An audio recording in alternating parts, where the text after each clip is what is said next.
Test cricket को salute है। असल टेस्ट क्रिकेट क्या होती है आज के दिन के अंदर पता चल गया। पहले वेस्ट इंडीज ने ऑस्ट्रेलिया को ऑस्ट्रेलिया में हराया, जो कि ऑस्ट्रेलिया अपने घर में हारती नहीं है।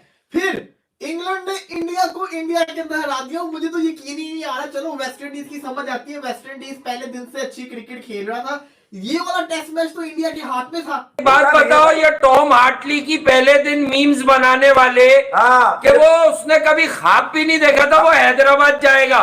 वो दूसरी बारी में मतलब नचा के चला गया तुम्हारे so called good spin players को कि वो स्पिन को बड़ा अच्छा खेलते हैं। पहली इनिंग में तो आपने 190 रन की लीड ली है, पहली को छोड़े।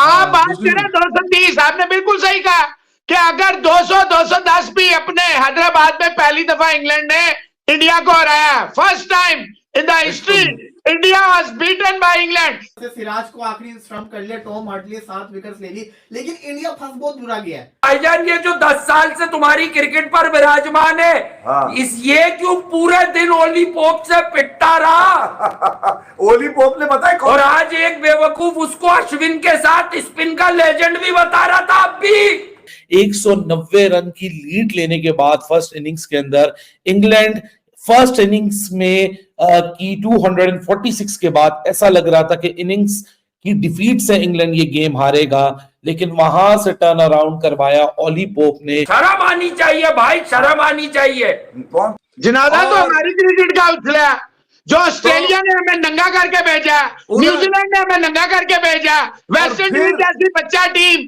पहली दफा खेलने गई। ये गोल टोपे, ये तिरछी टोपी, ये शानू दा किंग, ये मानू दा किंग, ये बाबर दा पड़िंग, ये वो फलाना, शर्म करें बजाय इनका मजाक उड़ा रहे अपना। टेस्ट सीरीज शुरू होने से पहले सब कह रहे थे कि भारत इंग्लैंड को बहुत बुरी तरह हराएगा, लेकिन पहले मैच में ही देख लिया विराट कोहली के बाहर होने के बाद भारत की टीम कुछ भी नहीं कर पाई। पहली इनिंग तक ऐसा लग रहा था कि इंडिया ये मैच आसानी से जीत जाएगी, एक पारी से भी जीत जाएगी, लेकिन उसके उल्टा सिर्फ एक ओली पोप ने सिर्फ 195 रन बना दिए। उसके जवाब में भारत की पूरी टीम धराशायी हो गई। ना भारत के किसी बॉलर ने ओली पोप को आउट कर पाया, ना ही भारत का कोई बैट्समैन सेकेंड इनिंग में चल पाया, और भारत वहीं 229 रन का स्कोर भी नहीं चेस कर पाई और 28 रन से भारत हार गया। तो ये भारत के लिए शर्म की बात है, क्योंकि भारत अपनी धरती पर आ रहा है, अपने ज़मीन पर आ रहा है जहां स्पिनिंग ट्रैक बनाता है। क्योंकि पहले दिन के बाद ही पाकिस्तानी मीडिया समेत पूरे इंग्लैंड क्रिकेट बोर्ड में भिंडी रोना चालू हो गया था कि ये स्पिनिंग ट्रैक ऐसे बना देते हैं, ऐसी स्पिनिंग ट्रैक नहीं बनानी चाहिए। लेकिन उल्टा ये भारत के ही बड़ी पड़ी है, क्योंकि इंग्लैंड के जो स्पिनर हैं उनको भारत नहीं खेल पाया। सिर्फ एक स्पिनर ने ही 7 विकेट ले लिए और भारत धराशायी हो गया। तो पाकिस्तानी मीडिया वाले भी भारत को उल्टा सीधा कह रहे हैं और कह रहे हैं कि विराट कोहली के बिना भारत की टीम कुछ भी नहीं है। तो चलिए देखते हैं पाकिस्तानी मीडिया वाले और क्या क्या कह रहे हैं। उससे पहले अगर आपने हमारे चैनल को सब्सक्राइब नहीं किया तो सबसे पहले चैनल को सब्सक्राइब करके बेल आइकन पर क्लिक कर दें। तो चलिए चलते हैं वीडियो पर, मिलते हैं वीडियो के लास्ट में। ओली पोप कोई छक्के नहीं मारता ओली पोप, वरना वर्ल्ड कप में भी आता। इंग्लैंड आज सोच रहा होगा कि इस झटके के बैरिस्टो को अगर ड्रॉप करके ओली पोप को या हैरी ब्रूक की जगह ओली पोप को कहते हाथ जोड़ के तू वनडे भी खेल ले। कहने की बात यह कि उसने इम्प्रोवाइज किया, उसने मैच अपने कंधे पे रखा, उसे पता था मैं समझ गया हूं, बाकी किसी के कुछ समझ नहीं आ रहा, और उसने आज ऐसा समझाया। कौन से पिच में कीले? इस पिच पे नहीं 196 किया पोप ने, सारा लंच सेशन तक पोप नहीं खेला, पूरे 2 घंटे नहीं पोप खेला। आखिरी विकेट गिरी, वो भी उसके ऑफ कटर को जाके फ्लूका मारने जा रहा है वो बुमराह। 4 सेशन खेल गया, ओ भाई मैं आज की बात करें जी, मैं कल की बात ही नहीं करता, मैं आज की बात पूछ रहा हूं। आप मुझे यह बताएं, जायसवाल साहब की अब कितने मैच हो गए?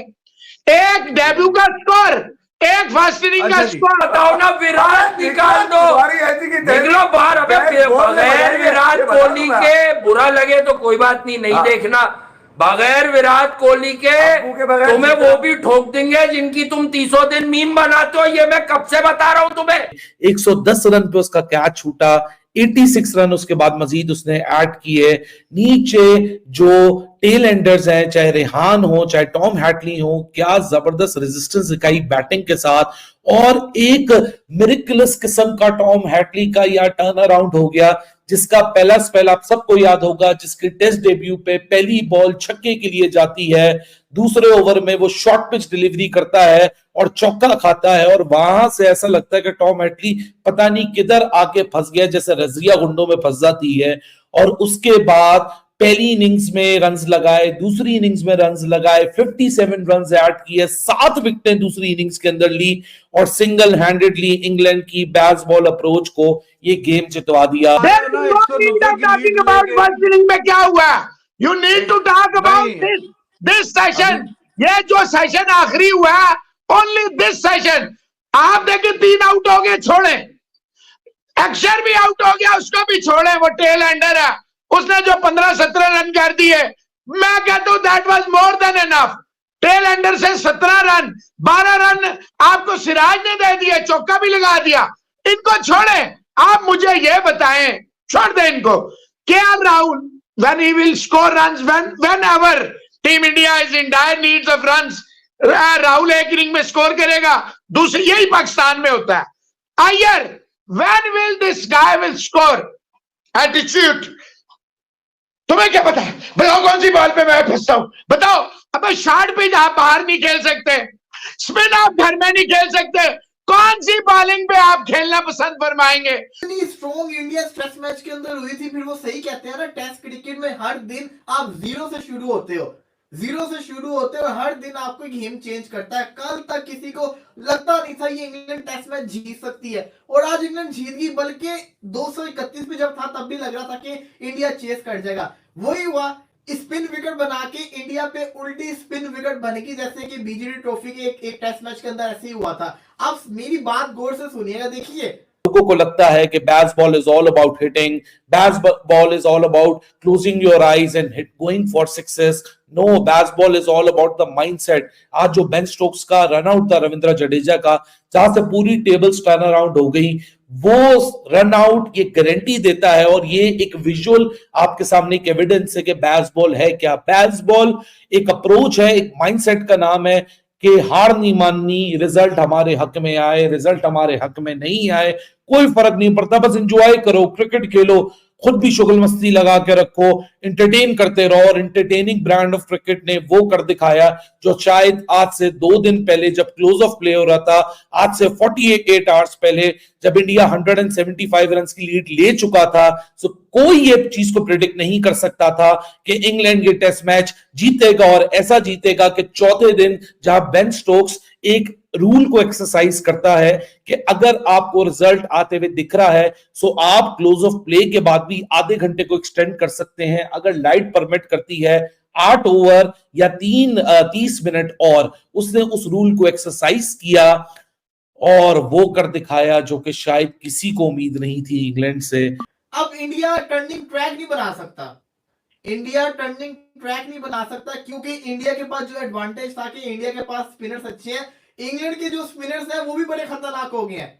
इंग्लैंड के पास जो स्पिनर्स आ गए वो भी बड़े खतरनाक हो गए, और भाई मैं बेन स्टोक्स को मान गया हूं, मैं बेसबॉल को मान गया, साफ सी बात है, मैं मान चुका हूं इनको। इनका एक खिलाड़ी चलता है, वो पूरे मैच को जितवा के दे देता है। पहले ओली पोप ने 196 किया, और फिर टॉम हार्टली की शानदार किस्म की बॉलिंग। आई सेड दिस, मैंने आपको अगर याद हो तो मैंने जब इंग्लैंड की बॉलिंग आई थी पहली इनिंग्स के अंदर, जब इंडिया बैटिंग कर रहा था, जायसवाल ने हार्टली को छक्के मारे थे, उसको मैंने कहा था, मैं लाइव स्ट्रीम आप देख ले, मैंने कहा था ये जो बॉलर है ना टॉम हार्टली, आप देखिएगा इस सीरीज के अंदर ये बुरा हाल करके रख देगा इंडिया का। उस वक्त हालांकि उस बेचारे को बड़ी मार पड़ी थी, 8 ओवरों में 55-60 पड़ चुका हुआ था, बड़े लोग उसको बड़ा बदनाम कर रहे थे, बुरा बुला के थे। मैंने उस वक्त कहा था कि ये जो बॉलर्स है ना बड़ा तंग करेगा, क्योंकि मैंने उसका टर्न देख लिया था, मुझे उसका स्पिन देख लिया था, और वही हुआ, उसने इसी टेस्ट मैच के अंदर तबाही मचा दी। अब आप ये देखें कि without Virat Kohli Indian team chess कर ही नहीं सकती।